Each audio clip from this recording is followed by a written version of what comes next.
नमस्कार, राज की बात में आपका स्वागत है। आज हम बात करेंगे राष्ट्रपति चुनाव की, भारतीय जनता पार्टी की स्ट्रेटजी की और इस चुनाव में कुछ दूसरे दलों के समर्थन और विरोध की, पूरी रणनीति की, जिसका असर आगे आने वाले लोकसभा चुनाव पर भी पड़ने वाला है।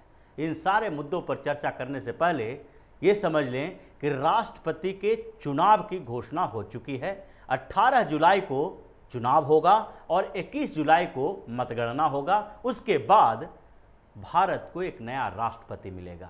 इसके लिए तैयारियां शुरू हो चुकी है और भारतीय जनता पार्टी ने पिछले कुछ दिनों से इस पर चर्चा के साथ साथ मंथन करना भी शुरू कर दिया था, क्योंकि राष्ट्रपति चुनाव में सांसद और विधायक वोट डालते हैं, तो इसलिए विधायकों की भी ज़रूरत है, सांसदों की भी ज़रूरत है और एनडीए की पार्टियों को भी साथ में रखने की ज़रूरत है, क्योंकि अक्सर ऐसा होते रहता है कि जो समर्थन में केंद्र में कोई सरकार चला रही छोटी पार्टियां हैं, वो भी राष्ट्रपति चुनाव के दौरान कहीं दूसरे उम्मीदवार को वोट दे देती हैं। ये परंपराएं भी रही है और इतिहास भी रहा है, और इसमें नीतीश कुमार का इतिहास बड़ा अजीबोगरीब रहा है।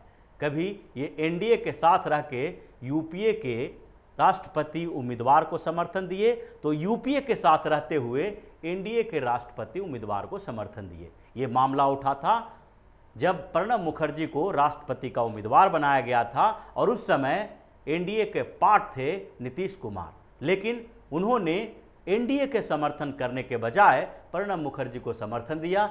दूसरी बार जब वो यूपीए का हिस्सा थे, यानी कि प्रधानमंत्री के तौर पर नरेंद्र मोदी के भाजपा के तरफ से उम्मीदवार बनाने के बाद जब उन्होंने भारतीय जनता पार्टी के साथ गठबंधन तोड़ दिया था और उसके बाद वो यूपीए का हिस्सा बन गए थे, बिहार में महागठबंधन बना था, तो उस समय नीतीश कुमार ने राष्ट्रपति के चुनाव में यूपीए कैंडिडेट मीरा कुमार के बदले एनडीए के कैंडिडेट रामनाथ कोविंद का समर्थन किया था। रामनाथ कोविंद बिहार के राज्यपाल थे और उनसे अच्छे संबंध थे, और दूसरी तरफ दलित होने के कारण भी जदयू ने उनका समर्थन किया था। उस समय तक उनकी दूरियां जो थी वो एनडीए से यानी भारतीय जनता पार्टी से कुछ कम भी होने लगी थी, और इसलिए इस बार भी भारतीय जनता पार्टी ने सबसे पहले नीतीश कुमार को समझाने की कोशिश की।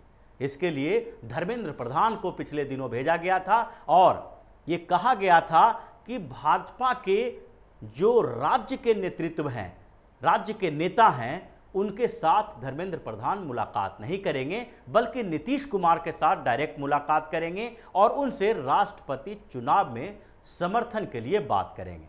क्योंकि अगर समीकरणों की बात करें तो भारतीय जनता पार्टी के पास करीब करीब राष्ट्रपति चुनाव जीतने लायक समर्थन है, लेकिन 2% वोट इनको और कहीं न कहीं से चाहिए। अगर सांसदों की बात करें तो भारतीय जनता पार्टी के पास अभी करीब करीब 400 सांसद है, और 400 सांसदों का वोट अगर देखा जाए, जबकि एक सांसद का वोट अभी 708 है, तो इसमें भी भारतीय जनता पार्टी के पास 2,83,000 से ज़्यादा वोट हो जाते हैं। 1300 विधायक भारतीय जनता पार्टी के हैं, और उनके वोटों को भी मिला दें तो 5.5 लाख से ज़्यादा वोटों की ज़रूरत जो राष्ट्रपति चुनाव में जीत के लिए है, उसमें से 1 से 1.5 लाख के बीच वोटों की ज़रूरत बचेगी भारतीय जनता पार्टी को, जो दूसरे पार्टियों के सहयोग से मिल सकती है। इसी के लिए रणनीति बनाई जा रही है, और रणनीति दोनों स्तर पर है। एक स्तर की रणनीति है दूसरी पार्टियों को जोड़ने की, तो दूसरे स्तर की रणनीति है आगे आने वाले 2024 के लोकसभा चुनाव को ध्यान रखने की। तो सबसे पहले जो पार्टियों से अप्रोच किया जा रहा है उसमें भी एक बड़ा पेच है, क्योंकि यूपीए और दूसरी तरफ जो तीसरे मोर्चे की पार्टियां हैं वो भी विपक्षी एकजुटता दिखाने की कोशिश राष्ट्रपति चुनाव के दौरान कर रही है। यहां तक कि उसमें से कुछ लोगों का नाम भी प्रपोज किया गया है, और शरद पवार को भी अप्रोच किया गया कि राष्ट्रपति के लिए आप आगे बढ़ें। केसीआर ने पहले से ही ये अभियान चला रखा है भारतीय जनता पार्टी के खिलाफ। ममता बनर्जी उनके साथ हैं, अखिलेश यादव साथ हैं और अरविंद केजरीवाल भी उनके साथ हैं। तो विपक्षी पार्टियां भी एक दूसरे को जोड़ रही है साथ में कि किसी तरह से भारतीय जनता पार्टी को पटकनी देनी चाहिए। लेकिन भाजपा के पास जो समर्थन है, उसके अलावा छोटी छोटी पार्टियों के साथ भाजपा अप्रोच कर रही है। उसमें से निर्दलीय विधायक और सांसद भी हैं जिनके साथ भारतीय जनता पार्टी अपने पक्ष में करने के लिए बातचीत जारी रखी हुई है। बड़ी पार्टियों की जहां तक बात है तो दो बड़ी पार्टियां क्षेत्रीय जो है वो भारतीय जनता पार्टी के साथ आने की पूरी संभावना उसमें दिख रही है। एक है उड़ीसा में नवीन पटनायक की पार्टी और दूसरे आंध्र प्रदेश की सत्तारूढ़ पार्टी वाईआरसीपी।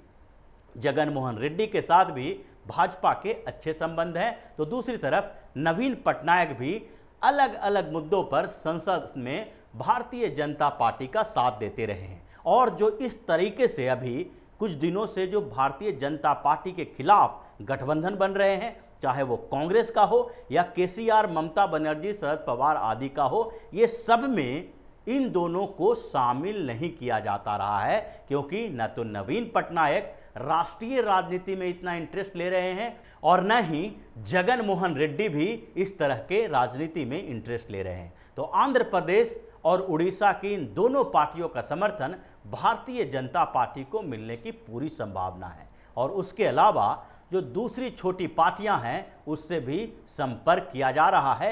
और अब उद्धव ठाकरे के लिए भी एक परेशानी पैदा होगी जब भारतीय जनता पार्टी राष्ट्रपति चुनाव में जाएगी।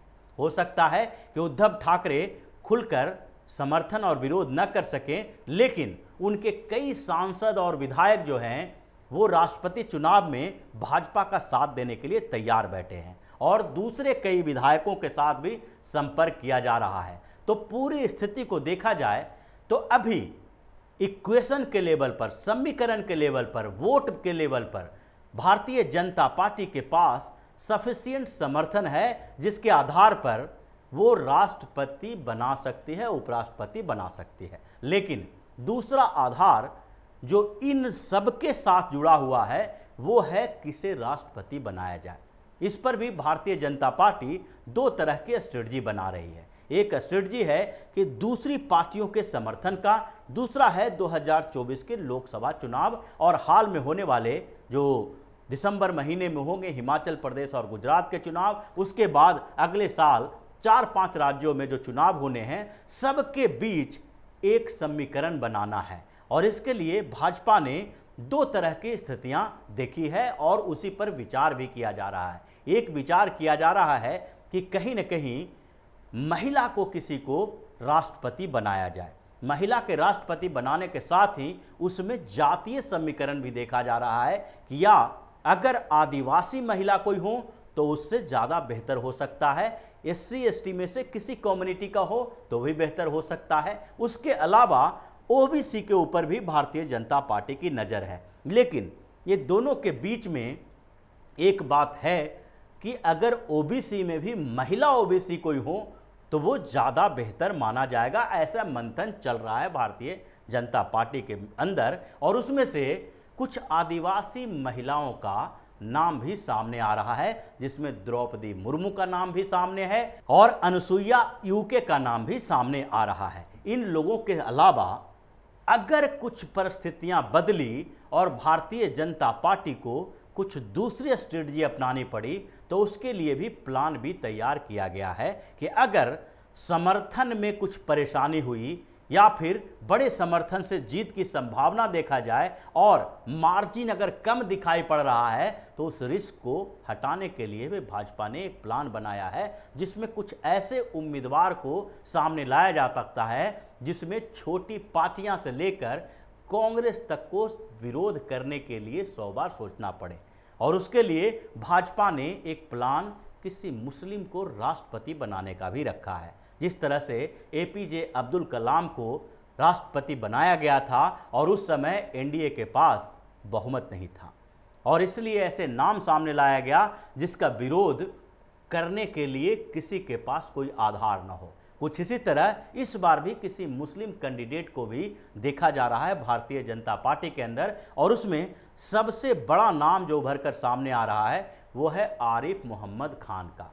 आरिफ मोहम्मद खान के अलावा मुख्तार अब्बास नकवी के नाम पर भी चर्चा की जा रही है।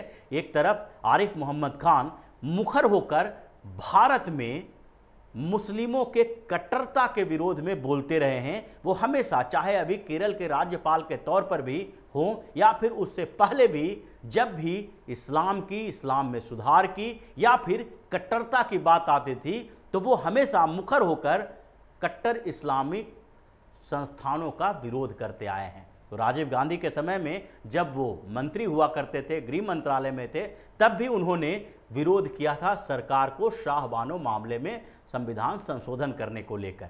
और अब भी वो भारतीय जनता पार्टी के तरफ से राज्यपाल बनाए गए हैं केरल के, लेकिन हर मुद्दे पर वो अपनी राय मुखर तरीके से रखते हैं और कट्टरता के खिलाफ आवाज़ उठाते रहते हैं। दूसरी तरफ मुख्तार अब्बास नकवी की बात इसलिए भी हो रही है क्योंकि हाल के हुए राज्यसभा जो चुनाव चल रहा है, जो राज्यसभा चुनाव होने वाला है, उसमें मुख्तार अब्बास नकवी को फिर से टिकट नहीं दिया गया। दूसरी तरफ ये चर्चा भी हो रही थी कि उन्हें रामपुर से चुनाव लड़ाया जा सकता है, जो उपचुनाव होने वाला है आजम खान की सीट खाली करने के बाद, लेकिन उन्हें वहाँ भी चुनाव नहीं लड़ाया गया। तो इस बात की भी चर्चा हो रही है कि मुख्तार अब्बास नकवी को भी राष्ट्रपति के लिए नाम आगे बढ़ाया जा सकता है। लेकिन इन चर्चाओं के बीच एक बड़ी बात यही है कि भारतीय जनता पार्टी ऐसे सिचुएशन में एक चौंकाने वाला कदम उठाती है जिसकी भनक किसी आधार पर किसी को नहीं लगता है। जिस तरह से पिछली बार के राष्ट्रपति के चुनाव में भी ऐसा ही हुआ था और रामनाथ कोविंद का नाम अचानक से सामने आया और भारतीय जनता पार्टी ने एक बड़ा गेम खेला था। और इस बार भी हो सकता है कि भाजपा कोई ऐसे ही चौंकाने वाला नाम सामने लाए और राष्ट्रपति के चुनाव में उनका नाम आने के बाद भारतीय जनता पार्टी अपने आगे के राजनीति के ऊपर चर्चा करे और देखे कि क्या 2024 के चुनाव में इसका एक असर हो सकता है। इस बात की चर्चा भाजपा में हो रही है कि अगर राष्ट्रपति नॉर्थ इंडिया से बनाया जाए तो उपराष्ट्रपति साउथ इंडिया का हो, जिस तरह से पिछले चुनाव में हुआ था कि उत्तर प्रदेश से राष्ट्रपति बनाया गया था तो दक्षिण भारत से वेंकैया नायडू को उपराष्ट्रपति बनाया गया था। तो इसी तरह की चर्चा भाजपा में चल रही है और अब कुछ दिन के अंदर ही ये पूरे सस्पेंस पर से पर्दा उठ जाएगा। तो इसी तरह की खबरों के साथ फिर से हाजिर होंगे। तब तक के लिए बने रहिए हमारे साथ और देते रहिए हमें सहयोग, ताकि इसी तरह की खबर हम आपके लिए लाते रहें। धन्यवाद।